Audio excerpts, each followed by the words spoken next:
In section 2.1, we'll be doing a quick review of set notation. This is something you've seen before, so I consider this just to be a quick overview. To start off with, I will say that a set is a well-defined collection of objects.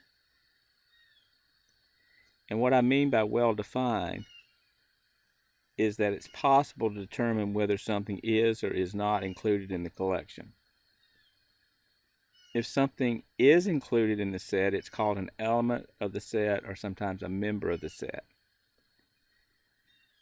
Now, there are tons of things you could know about sets, but just some basics that I want to make sure that I bring up and that you have at hand if you happen to need them.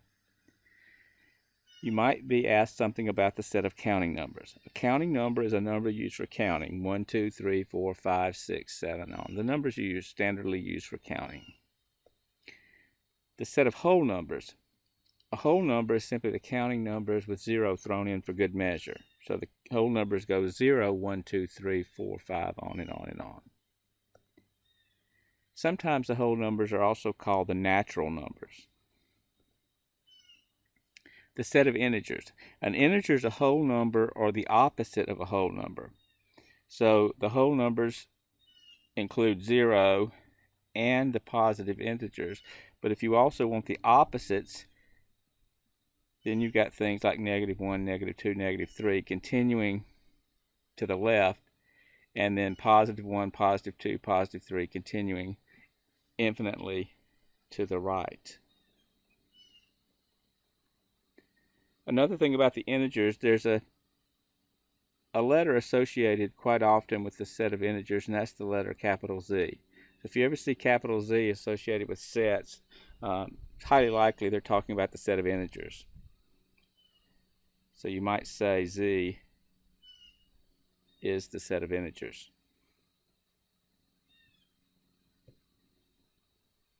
The set of rational numbers. A rational number is a number that can be written as a ratio of integers. If you take any two integers and make a fraction, make a ratio, which is a fraction out of them, then that's an integer, with the one exception is you can't divide by 0.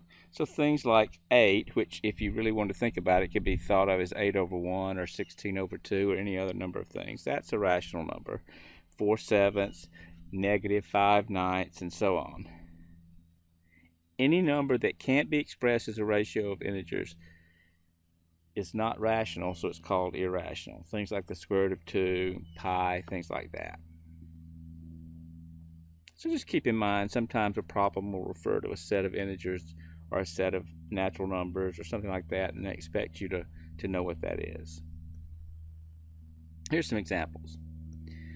Suppose the set A consists of the main characters on How I Met Your Mother. Now, if you watch that show, you can probably name those really quickly. Those main characters are Ted, Robin, Lily, Marshall, and Barney.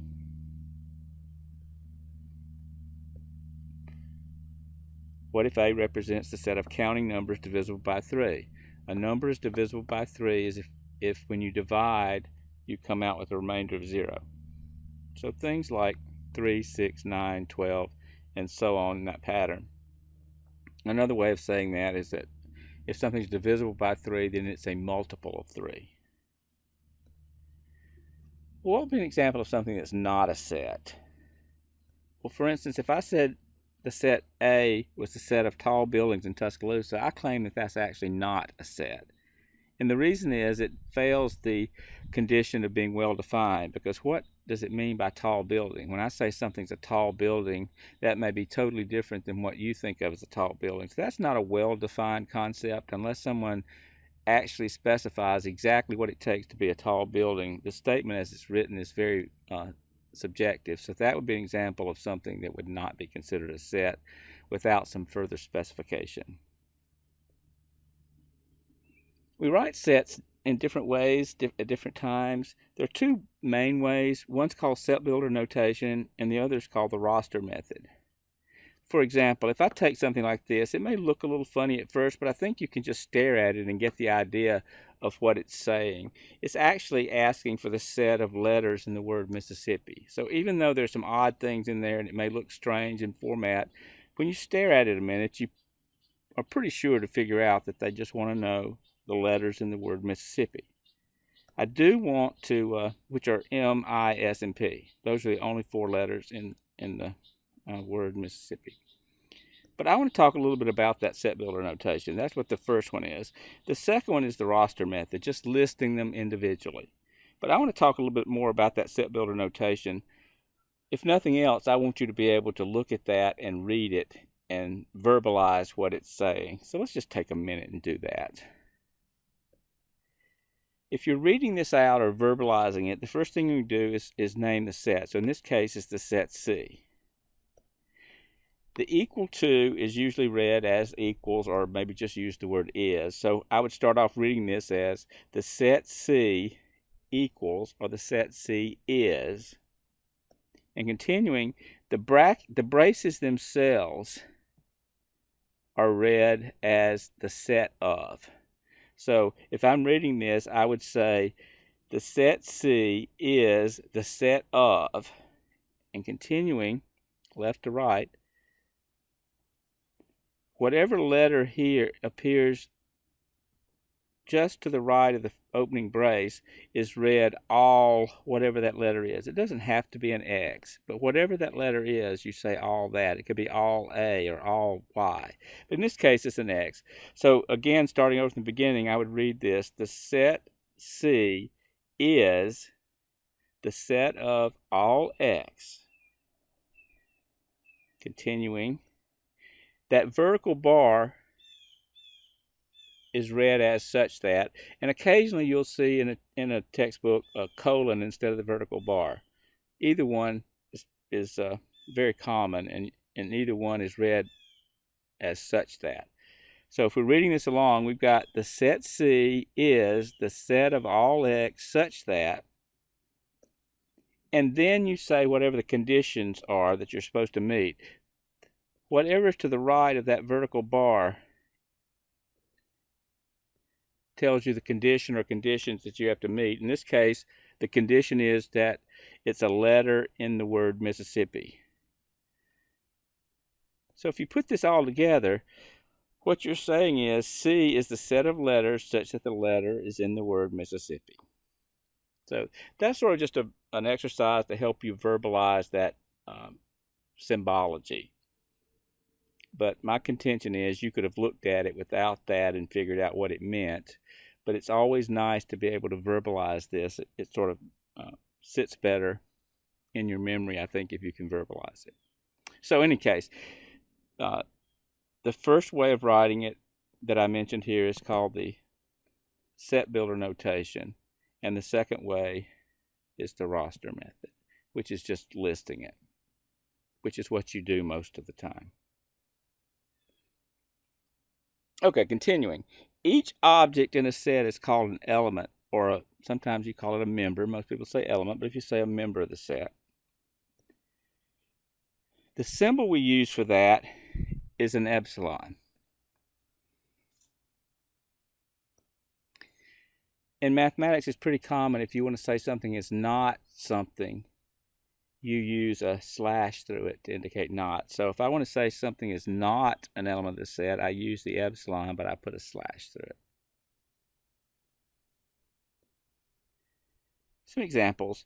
I could say here, 2 is an element of the set containing 1, 2, and 3 because you can see there is a 2 in the set. I could say 7 is an element of the set of all X such that X is odd. In other words, the set of odd numbers.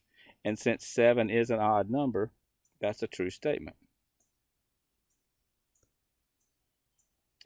However, I could also say 7 is not an element of the set containing 1, 2, 3 for obvious reasons.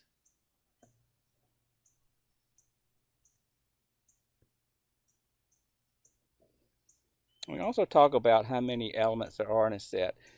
And what we'll say in particular is that the number of elements in a set is the cardinal number, or sometimes called the cardinality of the set.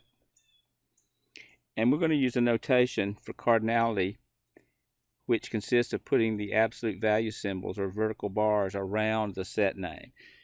We also use the vertical bars to represent the absolute value like of a number, but the context here will never be confusing. If you put the vertical bars around a set name or a set, you're talking about the cardinality. If you put the absolute value symbols around a number, you're talking about the absolute value of the number. So the cardinality in this context always means how many elements are in the set. So the vertical bars will always be around a set. If the cardinal number of a set is a natural, or what we called earlier, a whole number, then it's said to be finite. If the cardinal number of a set is not a whole number, then the set is said to be infinite. Now that sounds a little more difficult concept than it really is, because all it's saying is, if you look at the elements of a set and you can count them 1, 2, 3, that means the cardinality of the set is 3. If the cardinality is a whole number, which 3 is a whole number, then the set's finite. Conversely, if I let x be the set of odd numbers, there is no natural cardinal number associated with it. There is no whole number. It represents how many odd numbers there are, because the odd numbers continue infinitely. And so you say that set is infinite. So it's really a common sense idea, but the idea of a cardinal number, if you can associate a whole number or a cardinal number to the number of elements in the set, you say it's finite. If that's not possible, as in the case of the odd numbers, you say the set's infinite. How about this one? What is the cardinality of the set of all x such that x is a teenage U.S. senator? Now this is easy if you realize This is easy if you realize that the Constitution specifies an age limit for a senator. I think it's 30 or 35, but anyway, it's nowhere close to 18, or 19. It would make somebody a teenager. So there is no way there could ever be or has been a teenage U.S. senator. So the cardinality of that set would obviously be 0.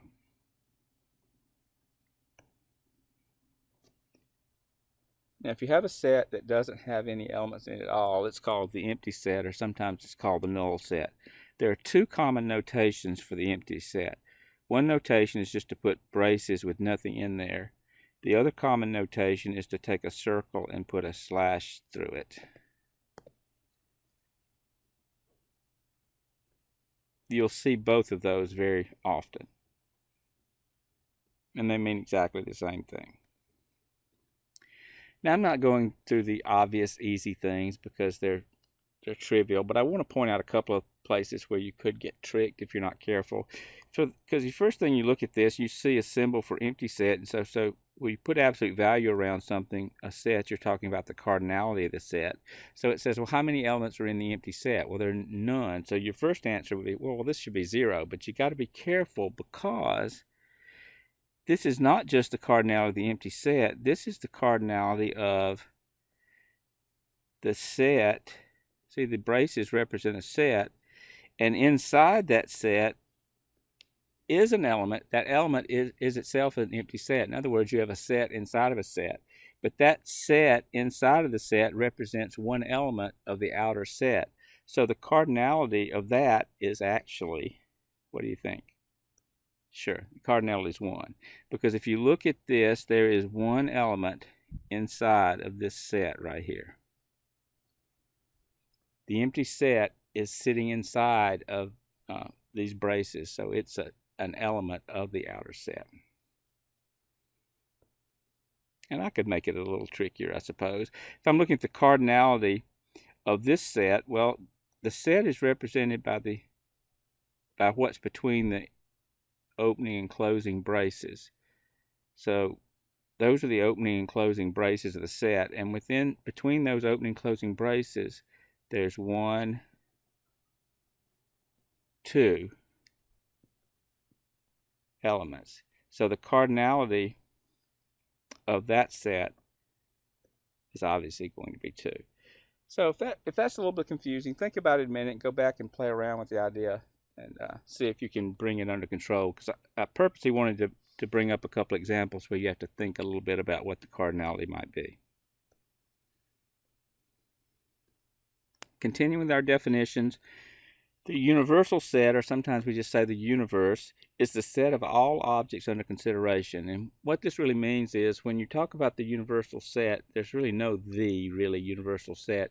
It's always contextual. It depends on the context. If you're talking about 5-year-old males in the United States, that could be the universe for a problem where you're only considering 5-year-old males in the U.S. If you're doing problems where you're considering 13-year-old Labrador retrievers, then the universal set will be that. So the universal set is not one thing. It's the biggest thing that contains every element that you might be considering in any particular context. It's harder to say than to see how simple it really is, and I think through examples you'll see what I mean. We do usually use a capital U to represent the universal set. We can also talk about set equality, and it's very simple. 2 sets are equal if they contain exactly the same elements. For example, if I give you these 2 sets, set P contains 5 different 5 different pastas. The set R also consists of 5 pastas, and the question is, are those 2 sets equal? And they are if they contain exactly the same elements. So if you think about it a minute and consider whether those 2 sets are equal or not, all you have to do is look to see if there's any difference. There's lasagna in both, there's rotini in both, there's orzo in both, there's tortellini in both, and there's penne in both. So, yes, the 2 sets are equal. Order doesn't matter in a set. It's just whether the elements are the same. The order you choose to list them in is totally irrelevant. Subset. If A is a subset of the universal set, we have a concept called the complement of that set A.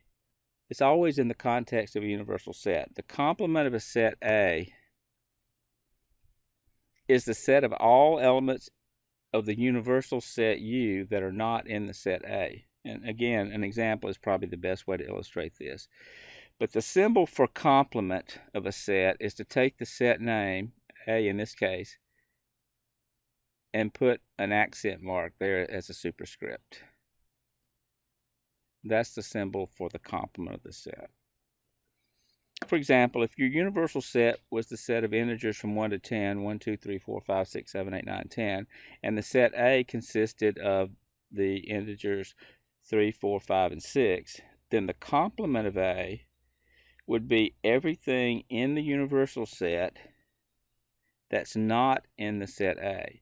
So all you've got to do is write down the things that aren't there. So if you look, there is no 2 inside the set A. There's no 1 inside the set A. There's no 7 inside the set A. There's no 8, 9, or 10. So the complement of set A, consisting of the sets 3, 4, 5, and 6, are the things that weren't listed, which would be 1, 2, 7, 8, 9, and 10. Simple concept. Just be careful, especially if there are a lot of elements in the universal set. As here. Here the universal set consists of the 26 letters of the English alphabet, and the set A are the letters of the word observantly.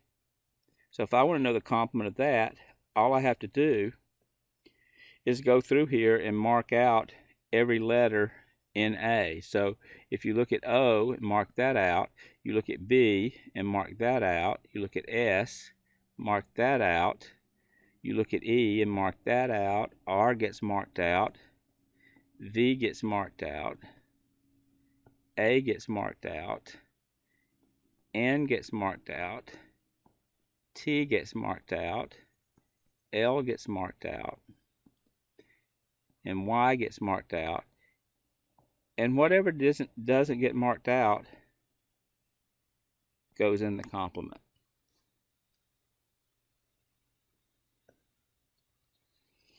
Not to beat this in the ground, but if you do this again, I'm using the universal set being the 26 letters of the English alphabet. If I want to see what the complement is, I take every letter in A and mark it out of the universal set. So I take out the H, I take out the U, I take out the R, I take out the D, I take out the L, and I take out the E.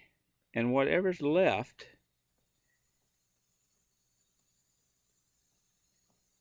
is in the complement.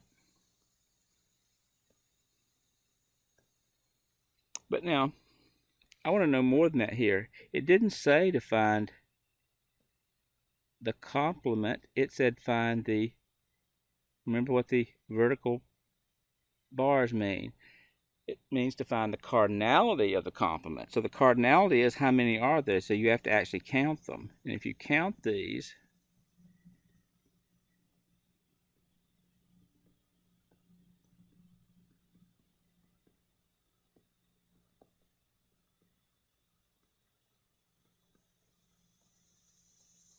you'll see that the cardinality is actually 20. So the previous example up here just asked for the complement. The last question asked for the cardinality of the complement. So sometimes you have to read the questions carefully and make sure you're actually answering what's being asked. Simple enough, right?